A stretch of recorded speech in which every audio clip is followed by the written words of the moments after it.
এক দরিদ্র মানুষ ছিলেন, নাম আব্দুল্লাহ। দিনভর পরিশ্রম করতেন, তবু সংসারে ছিল অভাব আর দুঃখের শেষ নেই। একদিন রাতে এক আলেমের মুখে শুনলেন, যে ব্যক্তি প্রতি রাতে সূরা ওয়াকিয়া তিলাওয়াত করে, আল্লাহ তাআলা কখনো তাকে দারিদ্র্যে ফেলবেন না। হাদিস ইবনে আসাকির। সেই রাত থেকেই আব্দুল্লাহ নিয়ম করে সূরা ওয়াকিয়া পড়তে শুরু করলেন। প্রতি রাতে ঘুমানোর আগে, নামাজ শেষে শান্ত মনে তিলাওয়াত করতেন। দিন যেতে লাগল। আশ্চর্যের বিষয়, জীবনে একের পর এক দরজা খুলতে শুরু করল। কাজে বরকত এলো, ঘরে শান্তি ফিরল, মুখে হাসি ফুটল। তিনি বুঝলেন, আল্লাহর বাণী কখনো মিথ্যা হয় না।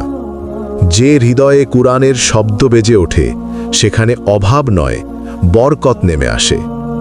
আজও তিনি বলেন, আমি ধনী হয়েছি টাকায় নয়, বরং সূরা ওয়াকিয়ার বরকতে।